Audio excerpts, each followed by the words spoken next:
আমার খবর। ভরত জুয়েলার্স, গুণমানের অঙ্গীকার, শান্তিনিকেতন রোড, বোলপুর। বীরভূমের মল্লারপুরে এসআইআর সংক্রান্ত এক জনসভায় কেন্দ্রীয় সরকার ও বিজেপিকে তীব্র আক্রমণ শানালেন এসআরডিএ চেয়ারম্যান অনুব্রত মণ্ডল। এদিন তিনি স্পষ্ট ভাষায় জানান, এসআইআর নামে এনআরসি করতে দেব না, পশ্চিমবঙ্গের মানুষকে কেউ তাড়াতে পারবে না। সভামঞ্চে অনুব্রত বলেন, এ রাজ্যে কোনো বাংলাদেশি নেই, রোহিঙ্গা নেই, মিয়ানমারের লোক নেই। আসামে মানুষকে জেলে ভরে ক্ষমতায় এসেছে বিজেপি, কিন্তু বাংলায় সেই চেষ্টা করলে গুড়ে বালি হবে।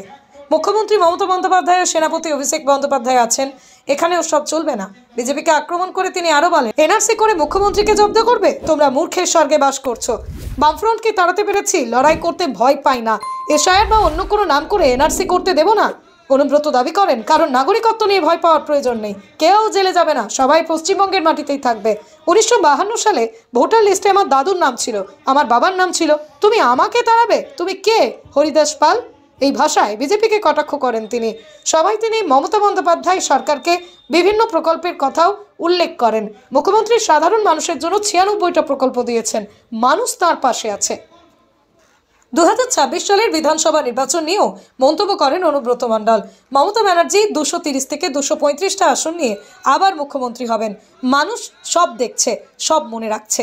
এসআইআর নিয়ে চলা বিতর্কের মাঝেই অনুব্রতের এই বক্তব্য ফের রাজনৈতিক অঙ্গনে নতুন আলোচনার জন্ম দিয়েছে। মমতা ব্যানার্জিকে এমনিতে দমন করা যাচ্ছে না, মমতা ব্যানার্জির সঙ্গে উন্নয়নে পারছে না, মমতা ব্যানার্জির সঙ্গে রাজনৈতিক লড়াইয়ে পারছে না। মমতা ব্যানার্জিকে কি করতে হবে, কিভাবে উচ্ছেদ করতে হবে, এসআইআর নিয়ে এসো, এনআরসি করো, এসআইআর এর পর এনআরসি করে পশ্চিমবাংলার মানুষকে, 2 কোটি মানুষকে জেলে রাখো, তারপর আমরা পশ্চিমবাংলা দখল করব। সেগুলো বালি জীবনে হবে না। পশ্চিমবাংলার মুখ্যমন্ত্রীর নাম মমতা ব্যানার্জি, সম্ভব নয়। সে যেমন উন্নয়নের কান্ডারি, গরিবের কান্ডারি, কৃষকের কান্ডারি, ক্ষেত মজুরের কান্ডারি, বেকার ছেলে মেয়েদের কান্ডারি, সব শ্রেণীর কান্ডারি, সব জাতির কান্ডারি, তার নাম মমতা ব্যানার্জি। তোমরা এসআই করবে, তোমরা ভাবলে 2002-এ অনেক জনের নাম থাকবে না, আমরা বাদ দিয়ে দেবো।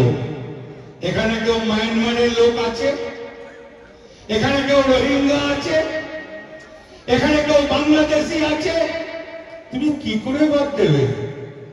পারবে না। আমাদের এই মাটিতে জন্ম, আমরা এই মাটিতেই মরব। তাই এসআই তোমরা করো, আমরা ভয় পাই না, আমরা ভয় জানি না, কোনো ভয় নাই। এনআরসি করবে না, জেলে রাখবে। আসামের মতন 19 লক্ষ হিন্দু, 5 লক্ষ মুসলমানকে জেলে রেখেছিলে। ভাবলে পশ্চিমবাংলার মাটিতে এইটা করলে মমতা ব্যানার্জিকে জব্দ করা হবে। মূর্খের স্বর্গে বাস করছেন। আবার 26 ইলেকশনে আবার মমতা ব্যানার্জি বিপুল ভোটে জয়লাভ করবে। আবার 26-এ মমতা ব্যানার্জি আবার মুখ্যমন্ত্রী হবেন। নতুন বছর চমৎকার, ভরতে এবার মেগা বাম্পার। 50,000 টাকার কেনাকাটা করলে আপনারা ক্রেতা বন্ধুরা যারা কিনবেন একটা কুপন পাবেন। সেই কুপন কিন্তু আমাদের এই প্রতিষ্ঠানেই থাকবে, শোরুমেই থাকবে একটা ড্রপ বক্স। সেই কুপন ড্রপ বক্সে আপনারা ফেলে দেবেন।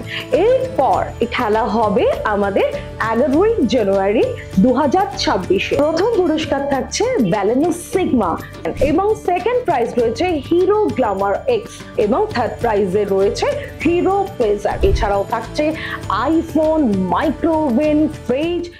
দেখতে চোখ রাখুন আমাদের ফেসবুক ও ইউটিউব চ্যানেলে।